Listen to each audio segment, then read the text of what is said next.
Alright, so thank you for clicking on the video. I figured today I would talk about nutrition and how to make it work. Because one of the biggest issues that people have with being able to adhere to a diet is that it's time consuming and that you have to put a lot of thought into it and that you have to cut a lot of foods out, which if anybody who's actually been following flexible dieting or if it fits your macros know that you don't have to. So basically what I want to talk about today is just kind of my approach that I take and how I make my diet and my nutrition fit my lifestyle.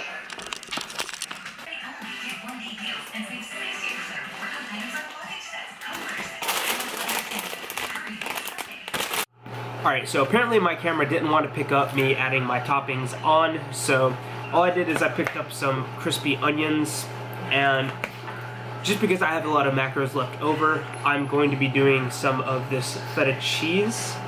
Now, it's not something that I do too often just because it is a little higher in sodium per serving, so I'm just going to be doing an ounce of this, which is about 350 milligrams, but I'm kind of low in sodium already, so nothing to really concern myself about.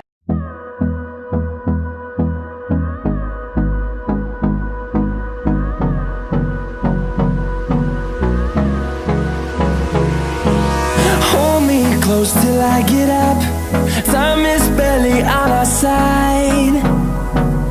I don't wanna waste what's left. The storms we chase are leading us, and love is all we'll ever trust. Yeah, no, I don't wanna waste what's left. So as you can see, for dinner I just have a big ass barbecue chicken salad. Now, whenever I'm actually dieting or on a cut, I'm kind of a creature of habit.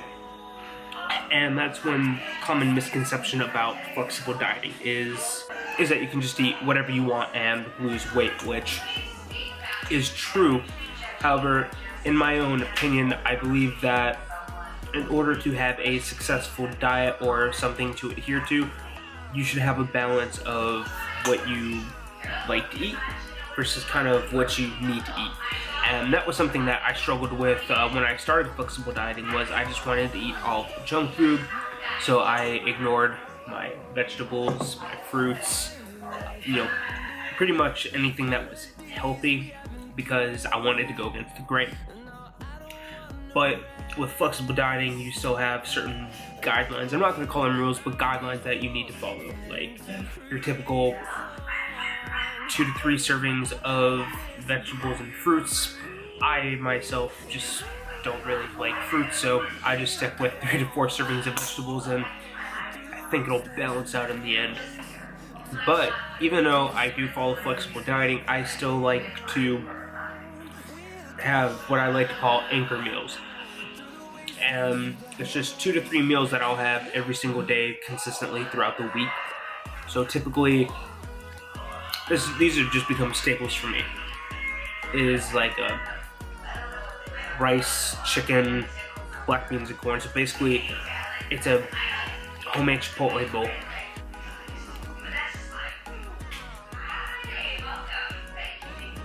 And my other meal is typically just potatoes and some kind of protein source. Now, the reason I choose those 2 meals, which are an everyday thing, is a homemade Chipotle bowl, basically. So how could you not like that? I mean, it's healthy. I get a good source of fiber, protein, a good amount of carbs, a decent amount of fat in.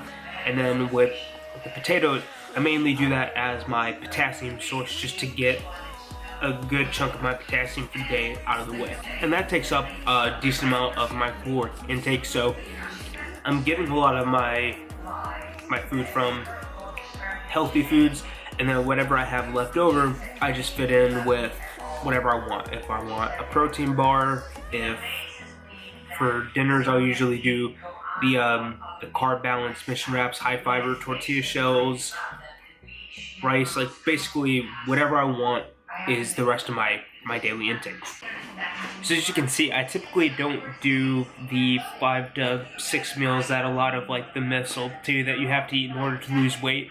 What I typically end up getting in is 3 full-fledged meals and maybe a snack or two, and that's just what fits my lifestyle better. I don't necessarily work a very demanding job, but it is pretty time consuming, so trying to eat every 2 to 3 hours can take up a lot of my time that would be better off just kind of finishing up so I can actually get off and do the things I want to do. So that's the approach that I take, and then every day after I work out, I will do my 3 to 4 servings of whatever vegetable I choose for the day, and then just kind of finish off with dinner. So basically, even though kind of a cocky thing to say, I'm pretty busy with everything I'm trying to kind of balance in my life, so I don't like spending a whole lot of time on food as much as I used to. So I just try to keep all my meals as simple as possible. I can pretty much put them together in under 5 minutes and be done with it. Alright, so hopefully, as long as everything goes according to plan, that's what these next 12 to 16 weeks are going to show you. That you can have a time-consuming job, but you can still hit your macros, you can still hit your calories, you can still get your training sessions in, and you can still reach your goals.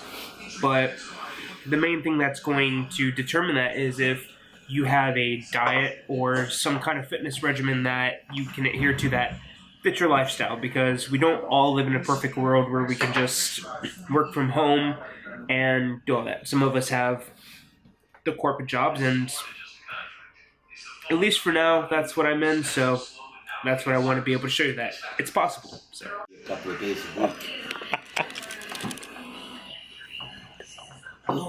Alright, so we're going to go ahead and end this video with the epitome of flexible dieting. Now, I actually haven't tried the enlightened ice cream ever.